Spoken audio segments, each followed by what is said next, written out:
ഇന്ന് നമ്മുടെ കൂടെ ഉള്ളത് 720 മാങ്കോ ഓർമ്മല്ലേ, അലീഫാണ് കൂടെ ഉള്ളത്. അലീഫിനെ കുറിച്ച് പറഞ്ഞ സമയത്ത് ഇങ്ങനെ നോക്കല്ലേ അലീഫ, ബേജാറാക്കല്ലേ, കുറച്ച് അങ്ങോട്ട് ഇവള് ചെയ്യിക്കൂലേ? ഇല്ല ഇല്ല, ഇനി ഞാൻ നോക്കൂല.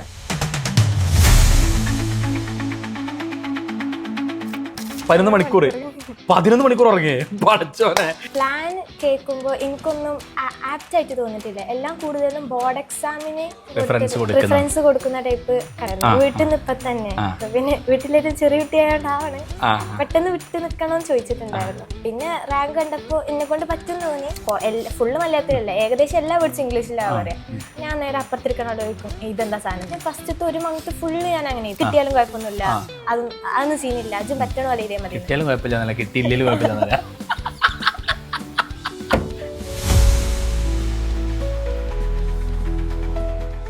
അലീഫയാണ് കൂടെ ഉള്ളത്.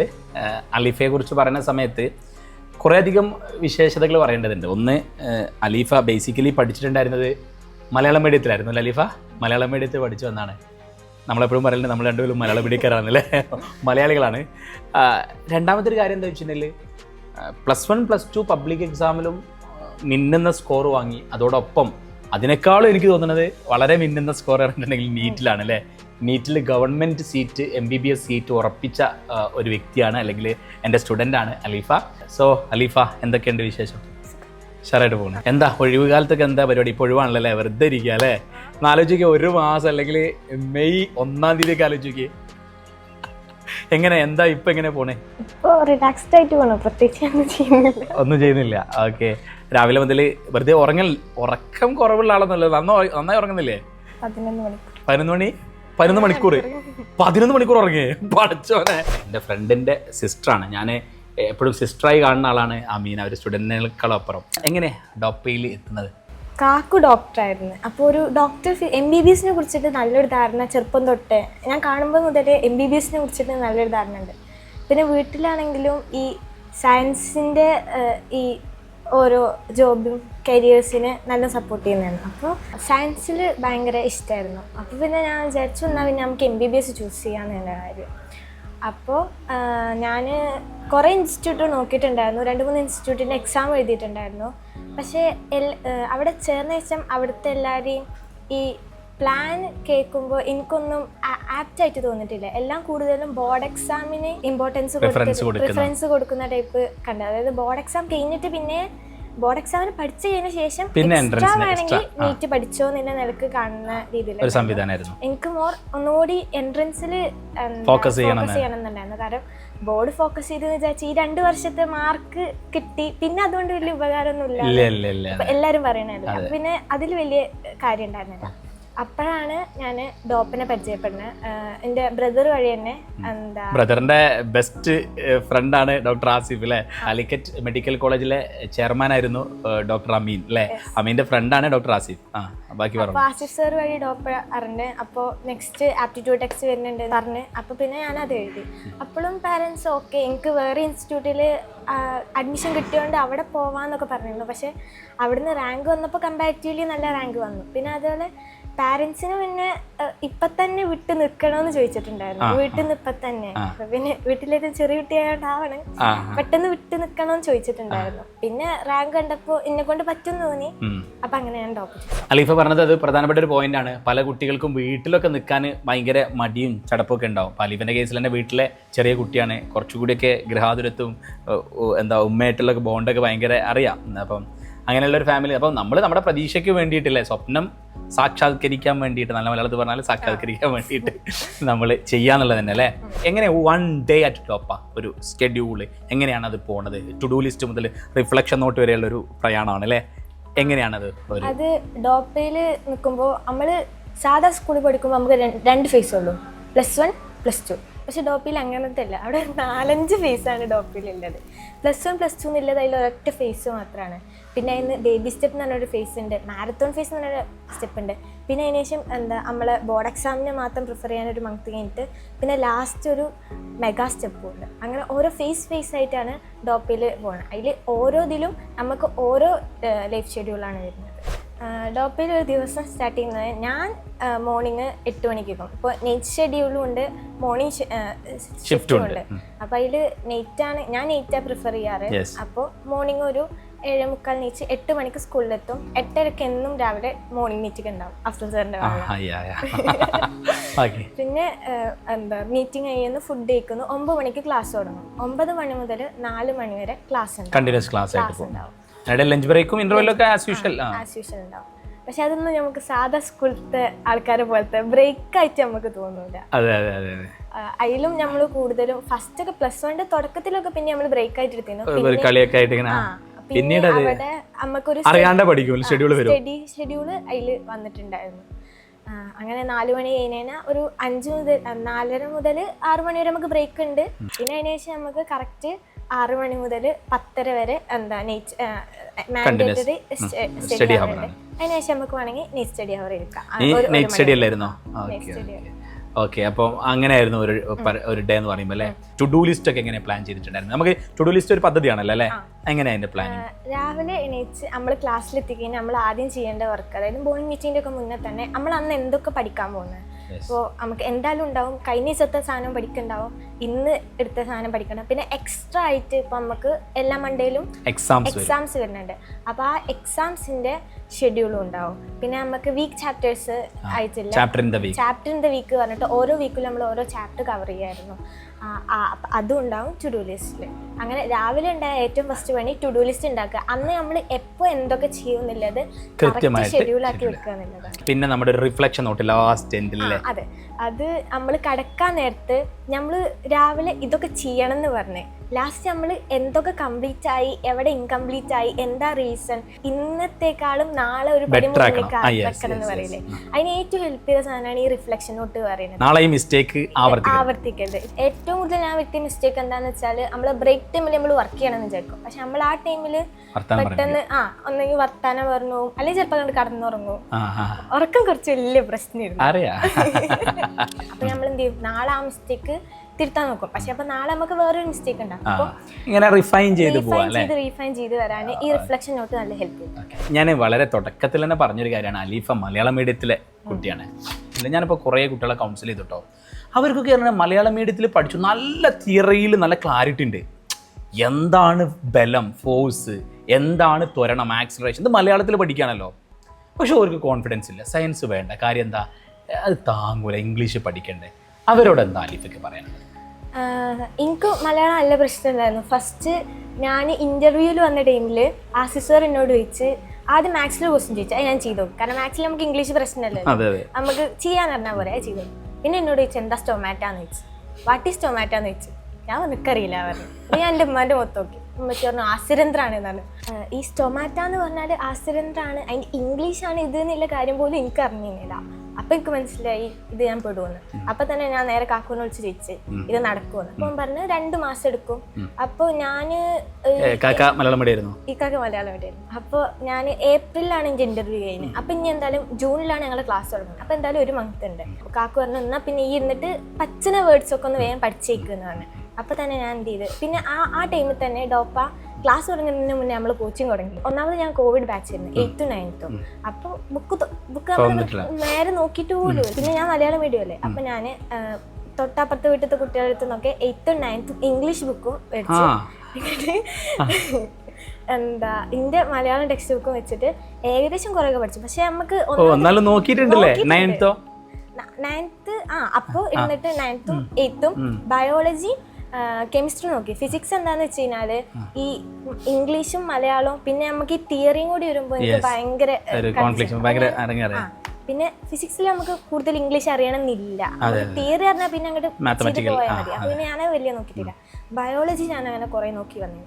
എന്നാലും ഞാൻ കയറിയേക്കിന് അമ്മക്ക് ക്ലാസ് ഉണ്ടാവൂലേ, അപ്പോൾ നമ്മളോട് ചോദിക്കും ഇങ്ങനെ ടീച്ചേഴ്സ് ക്ലാസ്സിൽ ഫുള്ള് മലയാളത്തിലല്ല, ഏകദേശം എല്ലാ വേർഡ്സും ഇംഗ്ലീഷിലാണ് പറയാം. അപ്പോൾ ഞാൻ നേരെ അപ്പുറത്തിരിക്കണോട് ചോദിക്കും ഇതെന്താ സാധനം എന്ന് ചോദിക്കും. എന്നിട്ട് അപ്പോൾ പറയും ഇതാണ് ഇതിന്റെ മീനിങ്. അപ്പോൾ ഞാൻ ടെക്സ്റ്റിൽ എഴുതിയേക്കും. അങ്ങനെ ഏകദേശം ഫസ്റ്റത്തെ 1 മന്ത് ഫുള്ള് ഞാൻ അങ്ങനെ എഴുതിയിട്ടുണ്ട്. പക്ഷെ എന്നാലും ബയോളജി +2 ലാസ്റ്റ് ക്ലാസ് ചെയ്യണ വരെ ഇന്ത്യയിൽ മലയാളം വേർഡ്സ് ഉണ്ടായിട്ടുണ്ട്. ഇങ്ങനെ പെട്ടെന്ന് വേർഡ്സ് കാണുമ്പോൾ അതിൻ്റെ ഒക്കെ മലയാളം ഞാൻ എഴുതി പഠിച്ചു. നമ്മുടെ ഒരു ബോധ മനസ്സ് അവിടുന്ന് എത്ര മാസം കഴിയും പോവാന്? അല്ലെങ്കിൽ മലയാളം പിന്നെ ഞാൻ ഒരു കോംപ്ലക്സ് ഉണ്ടാവില്ലേ? ഇല്ല, എനിക്ക് തുടക്കത്തിലുണ്ടായിരുന്നു. എത്ര ഒരു മാസം 2 മാസം ഇന്റർവ്യൂക്ക് പോയ പാസിഫ് സാർ എന്നപ്പോ പറഞ്ഞിട്ടുണ്ടായിരുന്നു. അപ്പൊ എന്റെ കാക്കു പറഞ്ഞത് അത് കുഴപ്പമില്ല, 2 ദിവസം കൊണ്ട് തീരും. ഓൾറെഡി നമുക്ക് അത് കറക്റ്റ് ആണ്. 2 മാസമാണ് അതിന്റെ ഒരു ടൈം കേട്ടോ. ഒരു ആവറേജ് ടൈം നമ്മളൊരു കാണുന്ന സമയത്ത് ഞാനും അങ്ങനെ തന്നെ ഒരു 2-2.5 മാസമായിരുന്നു എനിക്കും അത് പിക്കപ്പ് ചെയ്തെടുക്കാൻ വേണ്ടി ഉണ്ടായിരുന്ന സമയം. പിന്നെ കാക്കു എന്തായാലും പ്രൂവ് ചെയ്തതാണ്. അപ്പൊ പിന്നെ നമുക്ക് ആ പ്രശ്നമല്ലോ. അപ്പൊ പിന്നെ ഞാൻ ഓക്കെ. ഇപ്പൊ കാക്കുവിന്റെ പെങ്ങളുട്ടിയും പ്രൂവ് ചെയ്തു അല്ലേ? ഈ പ്രാവശ്യത്തെ നീറ്റ് എക്സാമിലേക്ക് വരുമ്പോഴേ പറയുമ്പോ തന്നെ പേടിയുണ്ടോ? നീറ്റ് എക്സാമിൽ വരുന്ന സമയത്ത് ക്വസ്റ്റ്യൻ മാരക ക്വസ്റ്റ്യൻസ് ആയിരുന്നു അല്ലേ? കുഴപ്പമില്ലാത്ത ക്വസ്റ്റ്യൻ, നല്ല റേഞ്ച്, എബോ ആവറേജ് ലെവലെല്ലാം അങ്ങനെ തന്നെ ആയിരുന്നു. അപ്പം കിട്ടുമെന്ന് പ്രതീക്ഷിച്ചിട്ടുണ്ടായിരുന്നു. ഡോപ്പിൽ ആദ്യം തന്നെ പറഞ്ഞിട്ടുണ്ടായിരുന്നു ടഫ് ക്വസ്റ്റ്യൻ പേപ്പറാ വരികയാണ്. പിന്നെ ഉറപ്പിരുന്ന് എന്തായാലും ടഫ് ക്വസ്റ്റ്യനേ വരുള്ളൂ. കയറി ഫസ്റ്റ് ഞാൻ ബയോളജി എടുത്തപ്പോ തന്നെ ഫുള്ള് ലെങ്തി ക്വസ്റ്റ്യൻ. അപ്പൊ ഞാൻ വിചാരിച്ചു ലെങ്തി ക്വസ്റ്റ്യൻ അല്ലേ, പിന്നെ ചെയ്യാന്ന് വിചാരിച്ചു. ജസ്റ്റ് വേഗം വായിച്ചിട്ട് ആൻസർ ചെയ്തിട്ട് അങ്ങനെ പോയി. എന്നിട്ട് കെമിസ്ട്രി വേഗം കഴിഞ്ഞ്. പക്ഷെ കെമിസ്ട്രി കഴിഞ്ഞപ്പോൾ തന്നെ ഞാൻ പിന്നെ നോക്കുമ്പോൾ ആകെ അരമണിക്കൂർ 1.5 മണിക്കൂർ 3/4 മണിക്കൂറേ ബാക്കിയുള്ളൂ. അപ്പോൾ 3/4 മണിക്കൂർ കൊണ്ട് ഫിസിക്സ് എങ്ങനെ നമ്മൾ ചെയ്ത് തീർക്കുക? അതോ ഫിസിക്സ് കണ്ടപ്പോൾ തന്നെ മനസ്സിലായി കൈ വിട്ട സാധനമാണ്. പിന്നെ ഞാൻ വിചാരിച്ച് കിട്ടുന്ന ഇത് ചെയ്യാം. പിന്നെ എല്ലാവരും ഇപ്പോൾ ഞാൻ അവിടെ ചെന്നപ്പോൾ തന്നെ കുറെ ആൾക്കാർ വന്ന് ചോദിക്കൂലേ എവിടെ ഇരുന്ന്. അപ്പോൾ ഞാൻ ചോദിക്കുമ്പോൾ ഞാൻ സ്കൂളിൽ നിന്നാണ്. അപ്പൊ പിന്നെ ടെൻഷനൊന്നും ഇല്ലല്ലോ. പിന്നെ കേറുന്ന വരെ വാപ്പിമി ഭയങ്കര പോസിറ്റീവ്. എനിക്ക് ഓൾറെഡി മനസ്സിലായി സാധനം നല്ല ടഫാണ്. അപ്പൊ എന്താ, എനിക്ക് ടഫാണെങ്കിൽ എല്ലാവർക്കും ടഫാണ്. അതുകൊണ്ട് ഉള്ളിൽ നിന്ന് വലിയ ടെൻഷനൊന്നുമില്ല. പക്ഷെ പുറത്തേക്ക് ഇറങ്ങുമ്പോൾ ആ ഗേറ്റാണ് കറക്കുമ്പോൾ ഫുള്ള് രക്ഷിത്. അതും ഞാൻ ഫസ്റ്റ് 2nd 3rd ഒക്കെ ആയിട്ട് ഇറങ്ങി. അപ്പൊ ഫസ്റ്റ് ഇറങ്ങണവരെല്ലാരും നോക്കൂലേ, എല്ലാരും നമ്മളും നോക്കണേ.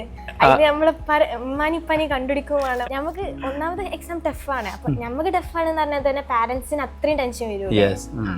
അപ്പൊ എല്ലാരും ടെൻസ്ഡ് ആയില്ല, മൊഗോ അതിന്റെ ഇടക്ക് പല കണ്ടുപിടിക്കലോ. അപ്പൊ ഞാൻ കുറച്ച് നല്ല ടെൻസ്ഡ് ആയി. പിന്നെ വാപ്പ പറഞ്ഞ ആയി കിട്ടിയില്ലേനും കുഴപ്പമൊന്നുമില്ല, അടുത്തല്ല നമുക്ക് നോക്കാം. അപ്പൊ പിന്നെ കുറെ ഓക്കെ. പിന്നെ കാറിൽ കയറി പോരുമ്പോഴൊക്കെ വാപ്പിയും പിന്നെ തിരിഞ്ഞു നോക്കുക, ഞാൻ ഓക്കെ അല്ലേ. പിന്നെ ഓലപ്പത്തിന്റെ റിവ്യൂ ഒക്കെ കണ്ടിരിക്കണേ എക്സാം ടഫാണ് എന്നുള്ള കാര്യം. പിന്നെ അങ്ങനെ വീട്ടിൽ വന്ന് അപ്പത്തേന് ഡോപ്പ ആൻസർ കീ പുറത്തിട്ട് ഞാൻ നോക്കാന്നാണ്. ഞാൻ ഫസ്റ്റ് ക്വസ്റ്റ്യൻ നോക്കി, തെറ്റി. 2nd ക്വസ്റ്റ്യൻ നോക്കി, തെറ്റി. ഞാൻ അപ്പൊ തന്നെ എടുത്ത് വെച്ചു. എന്നിട്ട് ഞാൻ വേഗം ഞാൻ വേറെ പണിക്ക് പോയി. അമ്മച്ചി പറഞ്ഞു ഇല്ല പറ്റൂല, എന്നെ നോക്കണം എന്ന് പറഞ്ഞിട്ട് എന്നെ എടുത്ത് നോക്കി. അങ്ങനെ ഫസ്റ്റ് ഫിസിക്സ് നോക്കി. പിന്നെ ഫിസിക്സ് ആണ് ഏറ്റവും ടഫ് എന്ന് എല്ലാരും പറഞ്ഞു. അപ്പൊ അതിൽ കുറെ തെറ്റിയപ്പോ പോട്ടെ കുഴപ്പമില്ല. കാരണം ലാസ്റ്റ് ഒക്കെ വെച്ചിട്ട് ഞാൻ കാൽക്കുലേഷനൊക്കെ പകുതി എത്തി. പിന്നെ നമ്മള് ഓപ്ഷൻ വെച്ചിട്ട് അങ്ങനെയൊക്കെ കുത്തിപ്പോയ സാധനങ്ങളായിരുന്നു. അപ്പോൾ അത് തെറ്റിയാലും കുഴപ്പമില്ല, ഈ ഫുള്ള് ചെയ്തിട്ടില്ല, എനിക്ക് ടൈം കിട്ടിയിട്ടില്ല. അപ്പോൾ അങ്ങനെ ഓക്കെ ഞാൻ വിട്ട്. പക്ഷെ കെമിസ്ട്രി അത്യാവശ്യം എനിക്ക് മോഡറേറ്റ് ലെവലാണ്. എനിക്ക് അപ്പം ചെയ്തപ്പോൾ തന്നെ നല്ല കോൺഫിഡൻസ് ഉള്ള സാധനമായിരുന്നു. പക്ഷെ എടുത്തപ്പോൾ തന്നെ ഫസ്റ്റ് പേജിൽ 5 എണ്ണം തെറ്റി. അതിൽ ഞാൻ കരഞ്ഞു. പിന്നെ ഞാൻ പറഞ്ഞു ഞാൻ എന്തായാലും നോക്കൂല പറഞ്ഞേ. അപ്പൊ പിന്നെ അമ്മച്ചി കുറെ സമാധാനിപ്പിച്ച് പിന്നെ അമ്മി കാക്കും പാടെ ഇരുന്നിട്ട് പേപ്പർ ഫുള്ള് നോക്കി. അപ്പൊ നോക്കി വന്നപ്പോ എനിക്കൊരു 540 റേഞ്ചിൽ മാർക്ക് ഉണ്ട്. അപ്പോൾ അമ്മച്ചി പറഞ്ഞു സാറല്ല കിട്ടില്ല, കാരണം നമുക്ക് അപ്പത്തിന് എത്ര കട്ട് ഓഫ് വരാന്ന് ആരും പറഞ്ഞിട്ടില്ലല്ലോ.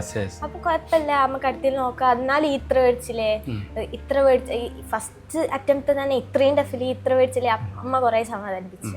പിന്നെ അടുത്ത ദിവസം രാവിലെ നിൽക്കുമ്പോഴാണ് സംഭവം അറിയുന്നത് കട്ട് ഓഫ് എല്ലാം കുറയുന്നത്. ചോദിക്കാൻ എത്ര മാർക്ക് ഞാൻ പറയും 540. അത് നല്ല മാർക്കാണല്ലോ. അപ്പൊ കുഴപ്പമില്ല. അലിഫ, നമ്മള് ഒരുപാട് ആക്ടിവിറ്റികളുണ്ട്, ആക്ടിവിറ്റി ഓറിയന്റ് ചെയ്തിട്ടാണ് നമ്മൾ ഇതിനെ കൊണ്ടുപോകുന്നത്. അപ്പോൾ ഏറ്റവും ഇഷ്ടപ്പെട്ട ഒരു ആക്ടിവിറ്റി അല്ലെങ്കിൽ ഒരു പ്രൊജക്ട് പദ്ധതി ഏതാണ്? ഡെയിലി ഹണ്ട് പിന്നെ മിഷൻ എൻസിആർടി പിന്നെ ഡെയിലി ഹണ്ട് ആണോ, ഡെയിലി ഹണ്ട് പിന്നെ മിഷൻ എൻസിആർടിയോ അങ്ങനല്ലേ? ഏതായാലും കുഴപ്പമില്ല, രണ്ട് ഭയങ്കര ഇഷ്ടമായിരുന്നു. മിഷൻ എൻസിആർടി എന്ന് പറഞ്ഞാല് ആ ബയോളജി ചാപ്റ്ററിന് ഗ്രാമർ വരെ നമ്മൾ പഠിച്ചിട്ട് കൊണ്ടുവരും. അങ്ങനത്തെ ക്വസ്റ്റ്യൻ ആണ്. പിന്നെ അതിലേറ്റവും രസം അമ്മക്ക് ഇക്ക് നല്ല പേടിയാണ്. എനിക്ക് സ്റ്റേജ് വെക്കാൻ ഭയങ്കര പേടിയാണ്. നിന്നേനാ ഞാൻ വെറുക്കും. പക്ഷെ അന്ന് നമ്മളെ സൂപ്പർ എക്സലൊക്കെ ഭയങ്കര ഗംഭീരമായിട്ട് നിർത്തി. അപ്പൊ ഇക്ക ഭയങ്കര പേടിയാണ്. ഇത് ഒന്നാമത് മുന്നിലിരിക്കുന്നത് ആരാ അഫ്സർ. നമ്മൾ ക്വസ്റ്റ്യൻ ചോദിക്കുമ്പോൾ നമ്മളെ ക്വസ്റ്റ്യന് അത്രയും കറക്റ്റ് ആവണം, അത്രയും പ്രിസൈസ് ആയിട്ട് NCERT നമ്മൾ വരട്ട് കാണിച്ചു കൊടുക്കാൻ പറ്റണം. അത്ര നല്ല ക്വസ്റ്റ്യൻ ഉണ്ടാക്കണം.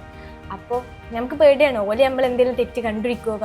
നമ്മളപ്പോൾ അത്രയും ഭയങ്കര കീനായിട്ട് ഉണ്ടാക്കിയ ക്വസ്റ്റ്യൻ ആണ്. അങ്ങനെ കീനായിട്ട് ഉണ്ടാക്കണമെങ്കിൽ നമ്മൾ അത്രയും ആ ചാപ്റ്റർ ഡെപ്തിൽ പഠിക്കണം.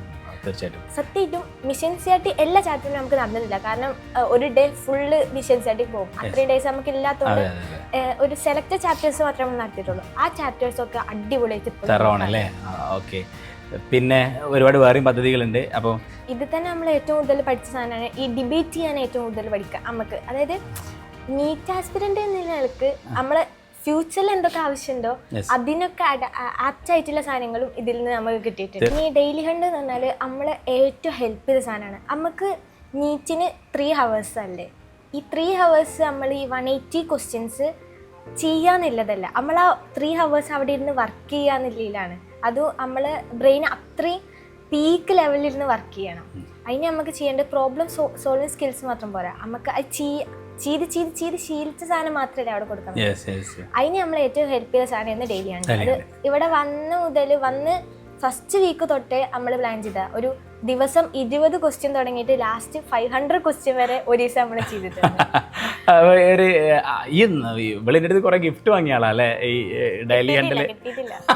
കുറെ അന്ന് മിഷൻ സൈഡിൽ കിട്ടിയ ഒരു ഗിഫ്റ്റ് ഉണ്ടായിരുന്നല്ലോ, ബാക്കി ഞാൻ തരാം കേട്ടോ.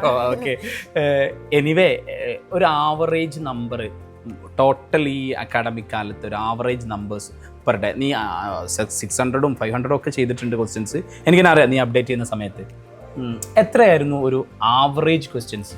ലാസ്റ്റൊക്കെ ആയിട്ട് ഒരു ആവറേജ് ക്വസ്റ്റ്യന് മാക്സിമം 300 ക്വസ്റ്റ്യൻ എന്താണ് ചെയ്യും. കാരണം ലാസ്റ്റൊക്കെ എത്തുമ്പോൾ നമ്മൾ കൂടുതൽ ക്വസ്റ്റ്യൻ സോൾവ് ചെയ്യുന്നതിനേക്കാളും കൂടുതൽ ടൈം കൊടുക്കുക ചാപ്റ്റേഴ്സ് കവർ ചെയ്യാനാണ് നോക്കുക. അപ്പോൾ ഒരു 300 ക്വസ്റ്റ്യൻസ് എന്തായാലും കവർ ചെയ്തിട്ടുണ്ടാവും ആവറേജ് അല്ലേ. വലിയൊരു നമ്പറാണ്. നമ്മൾ സാധാരണ സ്കൂളിൽ പഠിക്കുന്ന മക്കളൊക്കെ ആണെങ്കിൽ നമ്മൾ ക്വസ്റ്റ്യൻസ് എന്ന് പറയുമ്പോൾ ന്യൂമറിക്കൽസ് ക്വസ്റ്റ്യൻ ആട്ടോ. നിങ്ങൾക്കറിയാം ഫിസിക്സിലും കെമിസ്ട്രിയിലും ഒക്കെ ഉള്ള പ്രോബ്ലംസിനെ കുറിച്ചാണ് പറയുന്നത്. അത് പെർ ഡേ 300 ഒക്കെയാണ് ചെയ്തുകൊണ്ടിരിക്കുന്നത്. അപ്പം അങ്ങനെയാണ് നന്നായിട്ട് ഹാർഡ് വർക്ക് ചെയ്യണം അല്ലേ? നല്ല പണിയുണ്ട് അല്ലേ?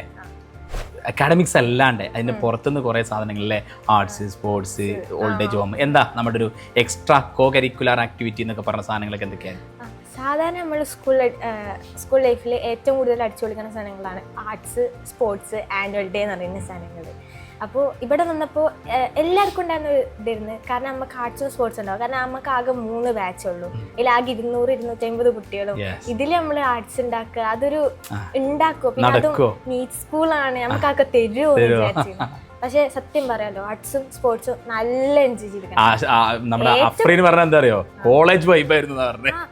സീരിയസ്ലി, കാരണം നമ്മൾ തന്നെ ഒക്കെ ചെയ്യാം. സ്പോർട്സ് ഒക്കെ പറഞ്ഞാൽ ഞാൻ കോർഡിനേറ്റ് ചെയ്യാൻ കുറേ ഒക്കെ നമ്മൾ തന്നെ പ്ലാൻ ചെയ്യാം, നമ്മൾ എക്സിക്യൂട്ട് ചെയ്യാം. എന്തെങ്കിലും പാടുമ്പോൾ മാത്രം നമ്മൾ വരും അല്ലേ? നല്ല രസമാണ്. പിന്നെ അതേപോലെ തന്നെ ഈ ഓൾഡ് ഏജ് ഹോം വിസിറ്റ് അതും നമ്മൾ തന്നെ പ്ലാൻ ചെയ്യാം, നമ്മൾ തന്നെ പിരിവെടുത്തു, നമ്മൾ തന്നെ ചെയ്യും. എനിക്ക് അതിൽ ഓർമ്മ വരുന്ന ഒരു സാധനം എന്താ വെച്ചാൽ ഇവര് മക്കളെല്ലാവരും കൂടി നിങ്ങളുടെ ബർത്ത്ഡേക്ക് വേണ്ടിയിട്ട് കേക്ക് മുറിക്കാനുള്ള പൈസ ഒക്കെ സ്വരൂപിച്ച് കൊടുത്തിട്ടൊക്കെ ഉണ്ടായിരുന്നു അല്ലേ? തീർച്ചയായിട്ടും സ്കൂളിൻ്റെ കൂടെ തന്നെ ഒരു ലൈഫ് സ്കൂളിംഗ് കൂടി നടക്കുന്നുണ്ട്. സമൂഹത്തിൻ്റെ പ്രതിച്ഛായ മനസ്സിലാക്കുക, മനുഷ്യന് എന്താ വേണ്ടത്, കാര്യങ്ങൾ ചെയ്തു കൊടുക്കാനുള്ളതൊക്കെ മനസ്സിലാക്കലും കൂടി ഇതിനകത്തേക്ക് നമ്മൾ ഉദ്ദേശിക്കുന്നുണ്ട്. അത് കിട്ടുന്നുണ്ടെന്ന് തന്നെ പ്രതീക്ഷിക്കുന്നത്. തീർച്ചയായിട്ടും ഇനി വേറൊരാളുമായിട്ട് നമുക്ക് വീണ്ടും കാണാം. അപ്പോൾ അലീഫ ഇനി ഇന്ത്യയിലെ പല മെഡിക്കൽ കോളേജിലെ ഏറ്റവും നല്ല മെഡിക്കൽ കോളേജിൽ തന്നെ അഡ്മിഷൻ കിട്ടട്ടെ ആത്മാർത്ഥമായിട്ട് പ്രാർത്ഥിച്ചുകൊണ്ട് ബെസ്റ്റ് ഓഫ് ലക്ക്.